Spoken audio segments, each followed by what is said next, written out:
এক গ্রামে থাকত এক বোকা বিড়াল। তার নাম ছিল মিঠু। সে সারা দিন ঘুমাত আর খাওয়া ছাড়া তেমন কিছুই ভাবত না।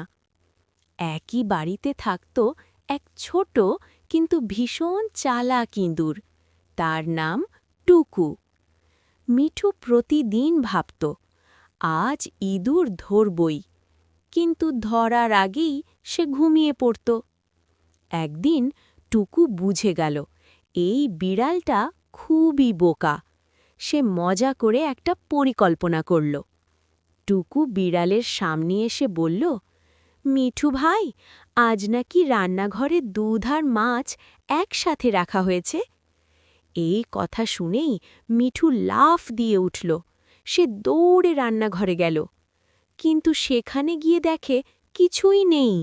আর পেছনে তাকিয়ে দেখে টুকু তার থালা থেকে চিজ খেয়ে পালাচ্ছে। মিঠু রেগে গিয়ে চিৎকার করল, আরে, আমাকে বোকা বানালে কেন? টুকু হেসে বলল, বুদ্ধি থাকলে কাউকে বোকা বানানো যায় না। সেদিন থেকে মিঠু বুঝল, শুধু শক্তি থাকলেই হয় না, বুদ্ধিও দরকার।